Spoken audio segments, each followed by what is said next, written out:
The last thing I did before everything went wrong was tuck my daughter in over the radio. She was scared. She could hear it in the crew chatter, the way kids always hear the thing you're hiding. So I did what I always did. I said, "Lyra, close your eyes for me, baby. Count to 10, slow, like we do. And when you open them, I'll be right there." She started counting. 1, 2. That was 20 minutes ago. She's been counting for 80 years. Come in. The lamp is lit. Welcome back to the Night Librarian. Most nights I bring you something with dust on it. An old house, an old grief. Tonight's book came from very far away, and it is not, strictly speaking, old at all. It's still happening. That's the part I can't get out of my head. It's a story about a father and a fall, and about the strangest, truest thing I know, that time does not run at the same speed everywhere, that love can be sent and still be arriving, long after there's anyone left to receive it. Stay to the end. With this one, the ending is the whole reason. This book is called The Long Fall. They call it a black hole in the stories. Up close, we called it the well, because that's what it's like. A hole in the middle of everything, so deep that the light itself falls in and never climbs back out. And I was falling into it. Not fast. That's the thing nobody tells you. It isn't a plunge. It's the gentlest thing you've ever felt. A long, slow, patient drift down into a dark that has all the time in the world. And it does have all the time in the world.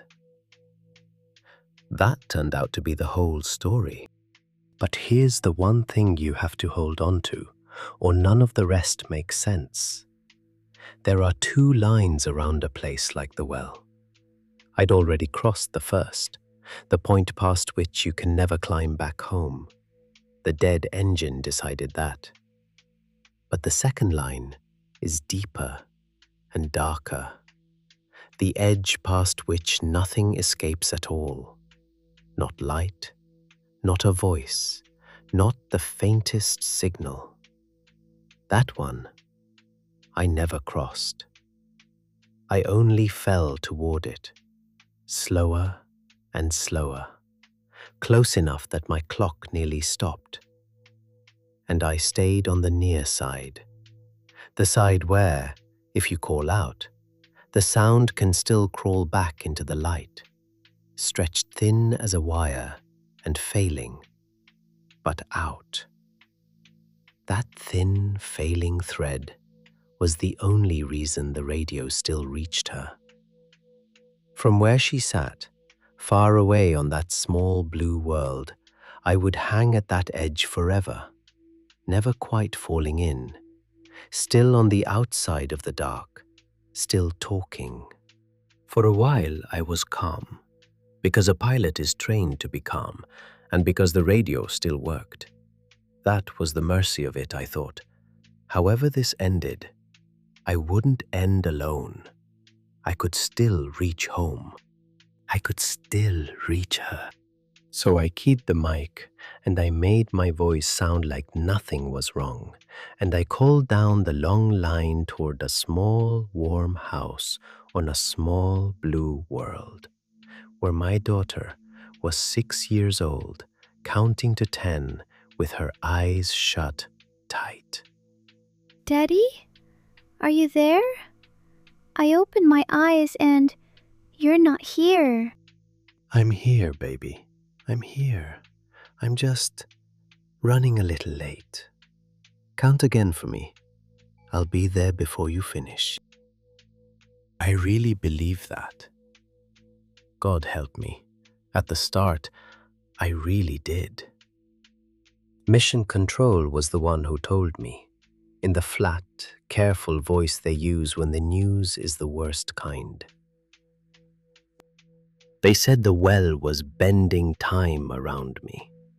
That down where I was, so close to the edge, my clock had slowed almost to nothing. And that up where they were, where Lida was, time was running on ahead, fast and bright and ordinary. They said, and I remember the exact words because they're the coldest words anyone ever said to me. For every minute that passes for you, Commander, about a year passes for us here.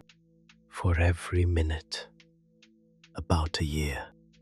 I did the arithmetic, sitting there in the quiet. I had maybe 20 minutes of air. 20 minutes for me. Which meant that while I sat there breathing them, my daughter, my Lyra, 6 years old, counting to 10, was going to live her entire life. All of it. Every birthday, every scraped knee, every love, every gray hair. She was going to grow up and grow old in the time it took me to run out of air. And I was going to hear it. That was the thing. The radio still worked. I was going to sit at the bottom of the deepest well in the universe, 20 minutes from the end, and hear my little girl live her whole life go by. Daddy, I counted again. Where are you? Her voice.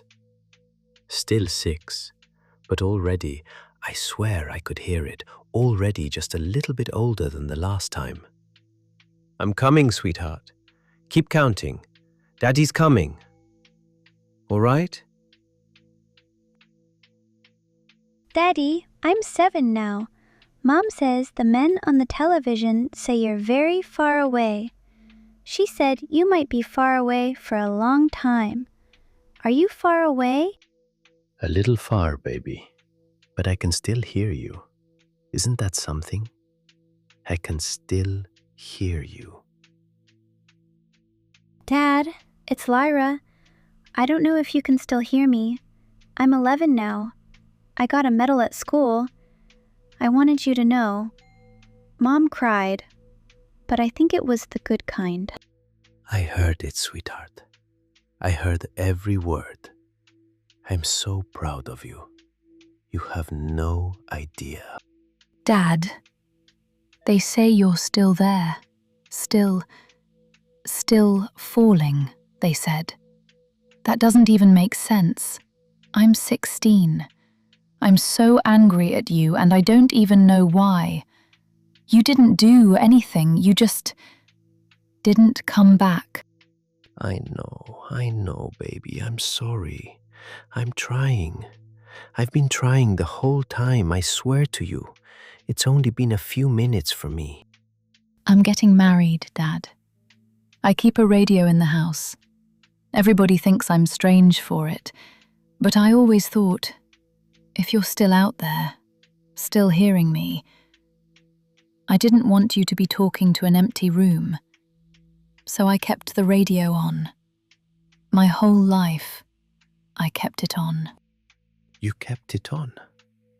Oh, baby. Oh, my girl. Of course you did. I had a daughter today, Dad. I named her after your mother. She asked me tonight who I was talking to on the old radio, and I told her. That's my father. He's up in the sky. He's been falling my whole life, and he can still hear me. And one day he's going to reach the bottom and open his eyes, and I'll be there. I had not moved. Do you understand? I had not moved from my chair. I had taken maybe 30 breaths, and my daughter was a grandmother. And my mother's name was alive again in a child I would never see. And the little girl who told me to hurry home was gone. so slowly and so completely that I never got to say goodbye to her, to the 6-year-old. She aged out of the world between one of my sentences and the next. It was Lyra, grown, who finally told me what it had been like on her side, because of course, it went both ways. I understood that too late, the way I understood everything in that place. Too late and all at once. To me, her life was pouring past like a flooded river, but to her, to all of them, I was the one who had stopped. My words, going up the line, stretched out the same way hers came down it. So everything I said arrived slowed almost to nothing. That cheerful thing I told a scared 6-year-old. "I'll be home soon, baby. I'll be there before you finish counting." That single sentence took years to reach her. She got it in pieces across her childhood. The "I'll" when she was 7, the "be home" when she was 12, the "before you finish counting" when she was a grown woman with a child of her own, still leaning toward an old radio, still waiting for the end of a sentence her father had started before she could read. She grew up inside my goodbye. That's the thing I can't hold and can't put down. My last comfort to her wasn't a moment. It was the weather of her whole life. A father's voice coming down out of the sky so slowly that she aged waiting for it. A man frozen at the edge of everything, taking a lifetime to tell her not to be afraid. I wanted so badly to have been there. Instead, I was only ever arriving. Her whole life, still arriving. The last time she spoke to me, she was very old. I could hear it. 90 years, in a voice that once counted to 10 with its eyes shut. Slow now. Thin, but hers. Unmistakably, after all of it, still hers. Hello, Daddy. It's me. It's Lyra. I'm an old woman now, if you can believe it. I don't have very long left, and I wanted mine to be the last voice you heard from home, if I could manage it. I've been trying to time it right, my whole life. Isn't that funny? All my life I've been trying to time it right, for a man for whom time doesn't work at all. "I'm here," I said. I was crying. I don't mind telling you. "I'm here, sweetheart. I never left. I heard all of it. Every birthday, the medal, the wedding, the baby. I heard your whole life, Lyra. I was here for your whole life." She couldn't hear me say it. Not for years yet. Maybe not ever. I'm going to go soon, Daddy, and I'm not scared. I want you to know that. You taught me how to not be scared. At the very end of the very last night I ever saw you. So I'm going to do the thing we used to do. I'm going to close my eyes, and I'm going to count to 10, slow like we do. And this time, when I get to the end, you can open your eyes. You can stop falling now. You did enough. You were enough. I counted my whole life, Daddy, and I'm not waiting for you to come home anymore, because I finally understand you never left. You've been right here in the sky the whole time, still saying goodbye. So I'll say it back, and then I'll go, and you can rest. 1, 2, 3. She got to 10. I heard it. 9, 10. And then a small, soft sound that might have been ready or not, and might have been nothing. And then the line from home went quiet, the way a house goes quiet when the last light finally goes off in it. That was a while ago now. I couldn't tell you how long. Down here there isn't really a how long. There's just the well, and the dark it's made of, and me, still falling, gentle as ever. A father in a chair at the bottom of time. I never reached the bottom. I want you to understand that. There isn't one. That's the last cruel joke of this place. The fall doesn't end. I will be falling when Lyra's grandchildren are old. I will be falling when the little blue world goes quiet for good. I am going to be falling and breathing my last 20 minutes and reaching for the mic to tell a scared 6-year-old that I'm coming. For longer than her whole world will exist. And somewhere up that long, thin line, climbing so slowly it may take another 100 years to arrive, is the last thing I ever said, aimed at a family that is already gone. A father's voice still coming down out of the sky, still keeping its promise, the only way it can. I'm coming, baby. Keep counting. I'll be there before you finish. Count to 10. Bye. The signal is still arriving. It always will be. Somewhere, right now, he is still saying goodbye. That's how this book reached me, you understand. It didn't come from a shelf. It came down the same long line. A father's voice, stretched thinner every year, still falling toward us out of a very old sky. I only caught the end of it. You only caught the end of it. He's still saying the rest. I told you time doesn't run the same speed everywhere. Here's the small, hard thing I'll leave you with, and it isn't cosmic at all. Somewhere tonight, someone you love is talking to you across a gap. An ocean, a silence, a hospital hallway, a year you haven't spoken. And the delay feels too long, and the answer feels too slow.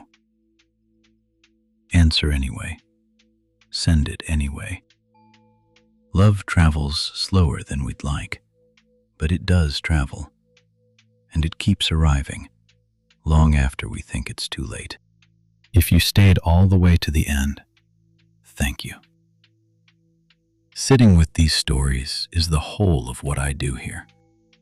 If this one stayed with you, subscribe, and I'll have another book open for you next upload day. And there's a story on the screen right now that many of you tell me broke your heart worse than this one. Open that one next. The lantern's going out now. Call the person you keep meaning to call. The Night Librarian. Good night.